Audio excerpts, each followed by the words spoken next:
આપનું હાર્દિક સ્વાગત છે. નમસ્કાર. આજે હું તમને દશા માતાની વાર્તા સંભળાવવા જઈ રહી છું.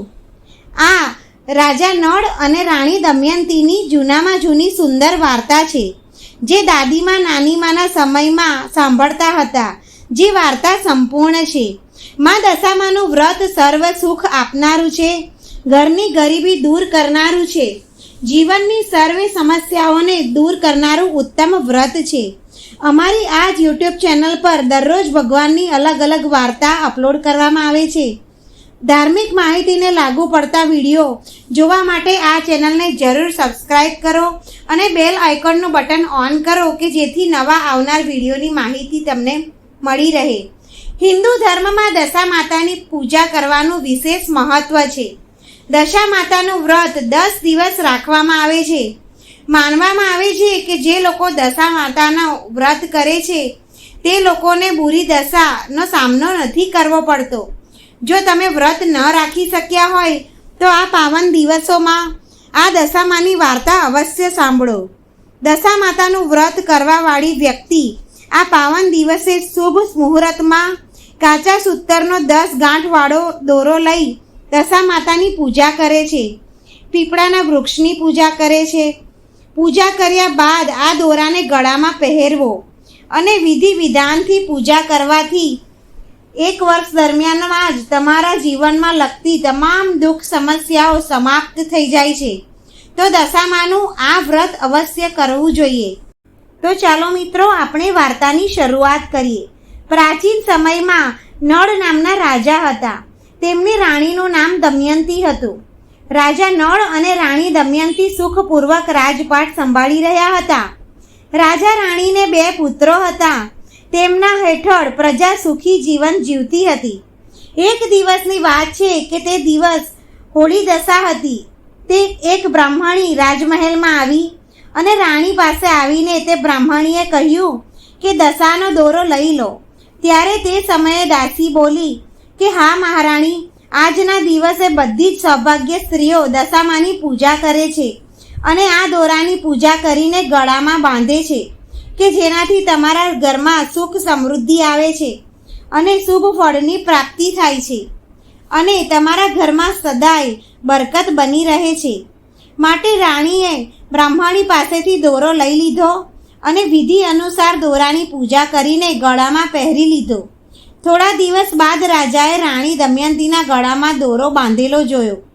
રાજાએ રાણીને કહ્યું કે આટલા બધા સોનાના ઘરેણાં પહેરવા છતાં પણ તમે આ દોરો કેમ પહેર્યો છે? રાણી કંઈ પણ બોલે એના પહેલાં રાજાએ દોરો તોડીને ફેંકી દીધો અને જમીન પર નાખી દીધો. રાણીએ તે દોરાને જમીન પરથી ઉઠાવી લીધો અને રાજાને કહ્યું કે આ તો દશા માતાનો દોરો છે, તમે આ રીતે દોરો ફેંકી દો તેવું તેમનું અપમાન કર્યું કહેવાય. જ્યારે રાત્રે રાજા સૂઈ રહ્યા હતા ત્યારે સપનામાં દશા માતા વૃદ્ધ માજીના સ્વરૂપમાં આવ્યા અને રાજાને કહ્યું કે તે તારી સારી દશા જોઈ લીધી છે અને હવે તારી બુરી દશા આવી રહી છે. તે મારું અપમાન કરીને સારું નથી કર્યું.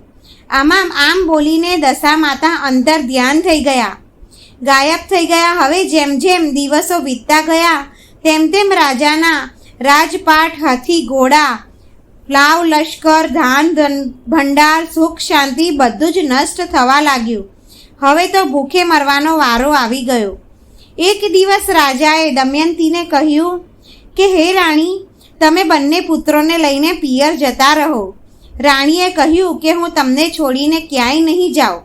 તેની સ્થિતિમાં તમે રહેશો, જેવી સ્થિતિમાં તમે રહેશો એવી સ્થિતિમાં હું પણ તમારી સાથે રહીશ. રાજા નળ અને રાણી દમયંતી તેમના દેશને છોડીને જાય છે. ચાલતા રસ્તામાં ભીલ રાજાનો મહેલ આવ્યો. ત્યાં તેમના પુત્રોને સોંપી દીધા, અમાનત તરીકે મૂકી દીધા. આગળ ચાલ્યા ત્યારે રાજાના મિત્રનું ગામ આવ્યું. રાજાએ રાણીને કહ્યું કે ચાલો મારા મિત્રના ઘરે જઈએ. રાજા રાણી બંને મિત્રના ઘરે જઈ પહોંચ્યા. મિત્રના ઘરે આવતા તેમને ખૂબ આદર સત્કાર થવા લાગ્યો અને અલગ અલગ પકવાન બનાવી ભોજન કરાવ્યું અને તેમના શયનખંડમાં રાજા રાણીને સુવડાવ્યા. તે જ ઓરડામાં મોરની આકૃતિના ચિત્ર પર મિત્રની પત્નીનો હીરા જડિત હાર ટીંગાયેલો હતો રાત્રે જ્યારે રાણીની ઊંઘ ખુલી ત્યારે તેમને જોયું કે બે જાન ખૂટી હારને ખાઈ રહી છે. આ જોઈને રાણીએ તરત જ રાજાને ઊંઘમાંથી ઉઠાડ્યા. હવે બંને વિચાર કરવા લાગ્યા કે સવાર પડતા જ્યારે મિત્ર તેને આ વિશે પૂછશે તો શું જવાબ આપશે. આપણે અહીંયાથી ચાલ્યા જઈએ. રાજા રાણી રાતે જ ચાલ્યા ગયા. સવાર પડતા મિત્રની પત્નીએ કહ્યું કે જોયું, મોરની આકૃતિવાળા ચિત્રની ખૂટી પર જે હાર હતો તે હવે નથી, તો તેઓ એ લોકો ચોરી ગયા. તેના પતિએ સમજાવ્યું કે મારો મિત્ર એવું ક્યારેય ન કરી શકે, તે ચોરી ન કરી શકે. આગળ જતાં રાજા નળની બહેનનું ગામ આવ્યું. રાજાએ બહેનના ઘરે સૂચના મોકલાવી કે તારા ભાઈ ભાભી આવી રહ્યા છે. હવે તે દૂતે આ બહેનને ખબર આપી તો બહેને પૂછ્યું કે મારા ભાઈના હાલચાલ કેવા છે? તો ખબરી બોલ્યા કે બંને રાજા રાણી એકલા જ છે, પગપાળા આવ્યા છે અને દુઃખી હાલતમાં દેખાઈ રહ્યા છે. આવી વાત સાંભળી બહેન થાળીમાં કાંદા અને રોટલી રાખીને તેમને મળવા આવી. રાજાએ તેમની બહેનનું આવેલું ખાવામાંથી થોડો હિસ્સો ખાઈ લીધો અને રાણીને ખાવા આપ્યું થોડુંક. ત્યારે રાણીએ એ ખાવાનું માટીમાં દાટી દીધું. હવે રાજા રાણી ત્યાંથી આગળ ચાલ્યા. ચાલતા ચાલતા તેમને એક નદી મળી. રાજાએ નદીમાંથી માછલીઓ નીકાળીને કહ્યું કે તું આ માછલીઓને પકાવ, હું હમણાં ગામમાંથી ખાવાનું લઈ આવું છું. ગામનો નગર શેઠ બધા લોકોને ભોજન કરાવી રહ્યો હતો. રાજા ગામમાં ગયા અને ભોજન લઈને ત્યાંથી ચાલી નીકળ્યા. હવે તે રાજા ભોજન લઈને રાણી પાસે આવે છે ત્યાં રસ્તામાં એક ચીલે ઝાપટ મારી બધું ખાવાનું નીચે પાડી દીધું. રાજાએ વિચાર્યું કે રાણીને એમ લાગશે કે ભોજન તો રાજા ખાઈ ગયા અને મારા માટે કંઈ લાવ્યા નહીં. આ બાજુ રાણી માછલીને પકડવા લાગી તો દુર્ભાગ્યથી બધી જ માછલીઓ જીવતી થઈને નદીમાં પાછી જતી રહી. રાણી ઉદાસ થઈને વિચાર કરવા લાગી કે રાજા પૂછશે અને વિચારશે કે બધી માછલીઓ હું ખાઈ ગઈ. હવે રાજા આવ્યા તો મનમાં જ સમજી ગયા અને ત્યાંથી આગળ ચાલી નીકળ્યા. ચાલતા ચાલતા રાણીનું પિયરનું ગામ આવ્યું. રાજાએ કહ્યું કે તું તારા પિયર જતી રહે, ત્યાં તું કોઈ કામ કરી લેજે, હું આ જ ગામમાં કોઈ નોકર બનીને કામ કરી લઈશ. આ રીતે રાણી મહેલમાં દાસીનું કામ કરવા લાગી અને રાજા તેલની ઘાણી પર કામ કરવા લાગ્યા. હોલી દશાનો દિવસ આવતા બધી રાણીઓ માથું ધોઈને સ્નાન કર્યું. પછી દાસીએ બધી રાણીઓને માથું ગૂંથી દીધું. રાજમાતાએ કહ્યું કે લાવ દાસી, હું તારું માથું ગૂંથી આપીશ. રાજમાતાએ જ્યારે દાસીનું માથું જોયું ત્યારે દાસીના માથામાં પદમ હતું અને રાજમાતાની આંખોમાં આંસુ આવી ગયા. હવે આંસુ જ્યારે દાસીની પીઠ પર પડ્યા ત્યારે દાસીએ પૂછ્યું કે તમે કેમ રડી રહ્યા છો? તો રાજમાતા બોલ્યા કે બેટી, તારા જેવી મારી એક પુત્રી છે જેના માથામાં પણ પદમ છે અને તારા માથામાં પણ પદમ છે. આ જોઈને મને તેની યાદ આવી ગઈ.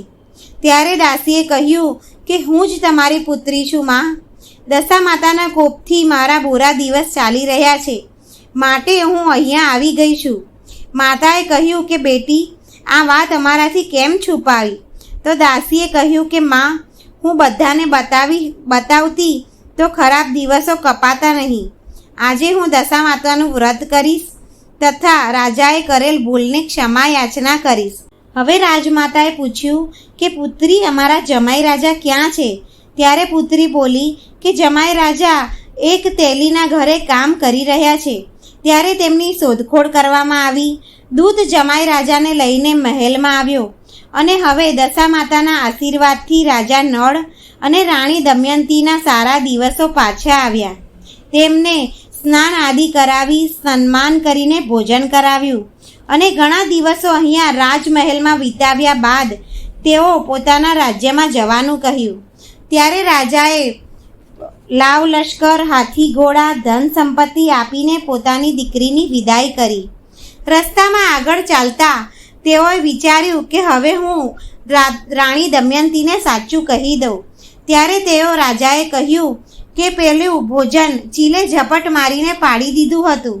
ત્યારે રાણીએ કહ્યું કે તમે વિચાર્યું હશે કે પેલી માછલીઓ મેં પકવીને એકલી ખાઈ ગઈ, પણ તે પણ જીવતી થઈને નદીમાં પડી ગઈ હતી. હવે આગળ ચાલતા ચાલતા રાજા નળની બહેનના ગામમાં આવી પહોંચ્યા. રાજાએ બહેનના ઘરે ખબર મોકલી. બહેને ખબરીને પૂછ્યું કે મારા ભાઈ ભાભીના હાલચાલ કેવા છે. ત્યારે ખબરીએ કહ્યું કે તેઓ બહુ સારી દશામાં છે. તેમની પાસે ધન સંપત્તિ, હાથી ઘોડા, લાવ લશ્કર બધું લઈને આવ્યા છે. ત્યારે બહેને આ સાંભળી મોતીઓની થાળી સજાવીને લાવી. પછી રાણી દમયંતીએ ધરતી માતાને પ્રાર્થના કરી કે માં, આજે મારી અમાનત પાછી આપી દો. આ કહીને તેને તે જગ્યા ખોદી તો કાંદા રોટલી હતી તે સોનાની બની ગઈ અને કાંદો હતો તે ચાંદીનો બની ગયો. આ બંને વસ્તુ બહેનની થાળીમાં રાખી દીધી અને તેઓ રાજ્યમાં જવા માટે આગળ ચાલ્યા. આગળ ચાલતા રાજાના મિત્રનું ઘર આવ્યું. ત્યારે તેમનું આદર સન્માન કરીને રાજા ઘરમાં આવ્યા અને રાત્રે વિશ્રામ સમયે તે જ રૂમમાં સુવડાવ્યા. મોરની આકૃતિ ખૂટીથી હાર ગળી જવાથી વાતથી રાણીને ઊંઘ ન આવી. હવે રાણી આખી રાત જાગતી રહી અને તે ખૂટી જોવા લાગી. ત્યારે રાજાએ તેના મિત્રને અને તેના પત્નીને બોલાવ્યા અને કહ્યું કે તમારો હાર આને ગળી લીધો હતો. તમે વિચાર્યું હશે કે હાર અમે ચોરી ગયા. સવાર પડતા તેઓ ત્યાંથી આગળ ચાલ્યા અને તેઓ બંને ભીલ રાજાને ત્યાં પહોંચ્યા અને તેમના પુત્રોને માગ્યા તો ભીલ રાજાએ ના પાડી દીધી. ગામના લોકોએ તે પુત્રોને પાછા અપાવડાવ્યા. તો દમયંતી તેના પરિવારને લઈને તેની રાજધાની પાસે પહોંચી. હવે નગરવાસીઓએ લાવ લશ્કરની સાથે તેમને આવતા જોયા. બધાએ પ્રસન્ન થઈને તેમનું સ્વાગત કર્યું અને રાજી થઈને તેમને મહેલે પહોંચાડ્યા. રાજાનો પહેલાં જેવો રાજપાઠ થવા લાગ્યો અને દશામાની કૃપાથી રાજા અને રાણી તેની પ્રજા સાથે સુખપૂર્વક રહેવા લાગ્યા. દશામાતાએ જેવી કૃપા રાજા નળ અને રાણી દમયંતી પર કરી તેવી કૃપા તમારા બધા જ ભક્તો પર કરજો. જય હો દશા માતાની. જો મિત્રો તમને આ વ્રતકથા પસંદ આવી હોય તો આ વિડીયોને લાઈક કરજો, તમારા સગા સંબંધીઓ સાથે શેર કરજો અને ચેનલને પહેલીવાર જોઈ રહ્યા હોય તો સબસ્ક્રાઈબ જરૂર કરજો. જય દશામાં.